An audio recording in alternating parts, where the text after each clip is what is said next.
ஆடி அமாவாசை. ஒவ்வொரு அமாவாசைக்கும் நீங்க ஏதாவது ஒரு தர்கா சொல்லுவீங்க.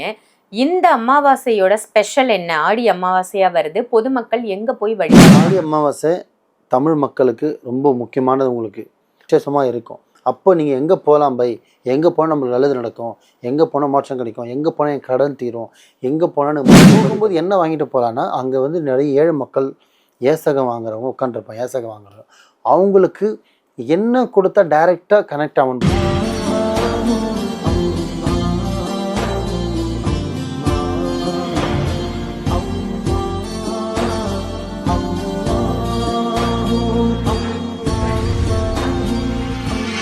மர்ஜன் நேயர்கள் அனைவருக்கும் அன்பான வணக்கங்கள். புழல் காவாங்கரை ட்ரிபிள் டவர்ஸ்ல இருக்கக்கூடிய மாலிக் பாய் அவர்களை தான் சந்திக்க வந்திருக்கோம். வணக்கம் பாய்.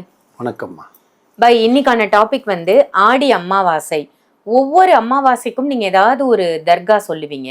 இந்த அமாவாசையோட ஸ்பெஷல் என்ன? ஆடி அமாவாசையா வருது. பொதுமக்கள் எங்க போய் வழிபாடு பண்ணணும்? நல்லா கேட்டீங்க. ஆடி அமாவாசை, அமாவாசைன்றது சிறப்பு தான், அதில் ஆடியில் வர்றது இன்னும் சிறப்பு. சரிங்களா? ரொம்ப முக்கியமானது. இந்த ஆடி அமாவாசை தமிழ் மக்களுக்கு ரொம்ப முக்கியமானது, உங்களுக்கு விசேஷமாக இருக்கும். அப்போ நீங்கள் எங்கே போகலாம் பை, எங்கே போனால் நம்மளுக்கு நல்லது நடக்கும், எங்கே போனால் மாற்றம் கிடைக்கும், எங்கே போனால் என் கடன் தீரும், எங்கே போனால் எனக்கு மன நிம்மதி கிடைக்கும், எங்கே போனால் என்னோடய சுமை குறையும் அப்படின்ற எண்ணம் இருந்தால் நிறைய இடம் இருக்குது. இது முக்கியமாக சென்னையில் வசிக்கிறவங்களுக்கும் ப்ளஸ்ஸு ஹிந்து மக்களுக்கும் இது ரொம்ப பவர், அவ்வளோ பவர்னு சொல்லலாம். Extreme level. ஆனால் உங்கள் நம்பிக்கை அதோட பெருசாக நீங்கள் வைக்கணும். அப்போ தான் பெருசாக கிடைக்கும். இல்லைங்களா? ரொம்ப தூரம்லாம் இல்லை. சென்னையில்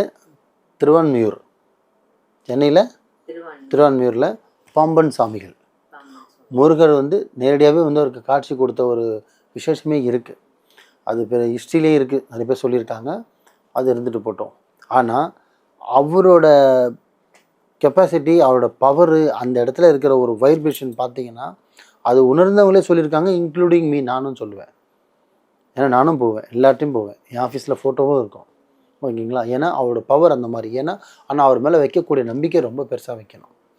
சித்தர் வழிபாடு பொறுத்தவரை நீங்கள் தெய்வத்தை கூட நீங்கள் நம்ம போல தெய்வம் உங்களுக்கு உதவி பண்ணுமா? ஆனால் சித்தர்கள் சரி, குருகள், ரிஷிகள், மகான்கள்லாம் பார்த்தீங்கன்னா நீங்கள் அவங்கள எவ்வளோ ஏற்றுக்கிறீங்களோ உங்களை அவங்க கைக்குள்ளே வச்சுப்பாங்க. நீங்கள் எவ்வளோ அவங்கள உதாசனப்படுத்துகிறீங்களோ உங்களை ஒரு ஒரு எறும்பை கூட அவங்க மதிக்க மாட்டாங்க. சும்மானா நீங்கள் போய் பிரயோஜனமே இல்லை. ஸோ நீங்கள் இந்த அமாவாசைக்கு போகக்கூடிய இடம், உங்களுக்கு டைம் இருந்தால், இல்லை டைம் ஒதுக்கி ஒரு மணி நேரம் சென்னை சிட்டிக்குள்ளே இருக்கிற ஆளாக இருந்தால் டைம் ஒதுக்கி சென்னை திருவான்மியூரில் இருக்கிற பாம்பன் சாமிகளோட சித்தர் பீடத்துக்கு போங்க. ஆத்மாத்மாக உக்காருங்க. நீங்கள் போய் அது பண்ணுங்கள் இது பண்ணுங்களாம் நான் சொல்லலை. போங்க, என்ன இருக்கும் உங்களால் முடிஞ்சது செய்யுங்க. ஏழைங்களுக்கு ஒன்று செய்யணும், அது அப்புறம் சொல்கிறேன். ஃபஸ்ட்டு உட்காருங்க. ஒரு 1 ஹவர் உங்கள் ஃபோனை சைலண்டில் போட்டுருங்க, இல்லை ஒரு ½ அன் ஹவர் சைலண்டில் போட்டுருங்க. ஆத்மாத்மாவும் உட்காருங்க. அவரோட பேர் வந்து பாம்பன் சாமிகள்னு சொல்லுவாங்க. அவர் பேர் வந்து இருக்குது. ஆனால் இங்கே ஃபேமஸ் ஆனது எல்லாருக்கும் தெரிஞ்சது பாம்பன் சாமிகள்லாம் தெரியும். அந்த பேரை உச்சரி பண்ணி அவரோட காட்சி எனக்கு கிடைக்கணும், அவர் தீட்சை எனக்கு கொடுக்கணும், என்னோடய கடன் தீரணும், என் மன நிம்மதி, உங்களுக்கு என்ன தேவைகள் இருக்கோ அதை முழுமையாக உட்காந்து ஒரு 20 நிமிஷம் தியானத்தில் உட்காந்து வழிபாடு பண்ணுங்க.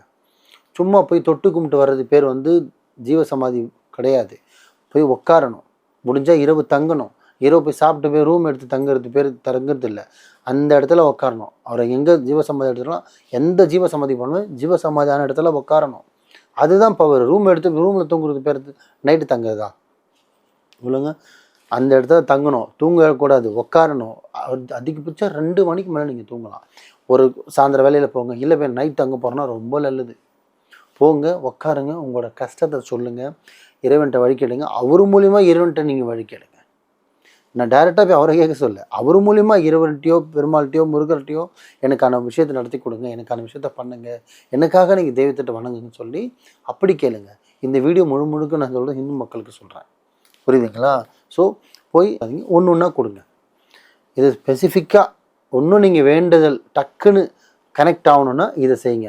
நார்மலாக சாப்பாடு கொடுப்பாங்க, காசு கொடுப்பாங்க, துணி கொடுப்பாங்க, இது வந்து நார்மல். ஆனால் அன்றைய பொழுதில் கொய்யா பழத்தை வாங்கி வாஷ் பண்ணிவிட்டு அதை நீங்கள் ஒன்று ஒன்றா கொடுத்துட்டு போயிட்டு வந்துட்டும் கொடுக்கலாம், இல்லை போகும்போது கொடுத்துட்டும் போகலாம். ஸோ கொய்யா பழத்தை கொடுக்கணும். சென்னையில் திருவான்மியூரில் பாம்பன் சாமியோட ஜீவசமாதி இருக்குது. அங்கே நீங்கள் போய் வழிபட்டு பாருங்கள். இந்த அமாவாசை போங்க.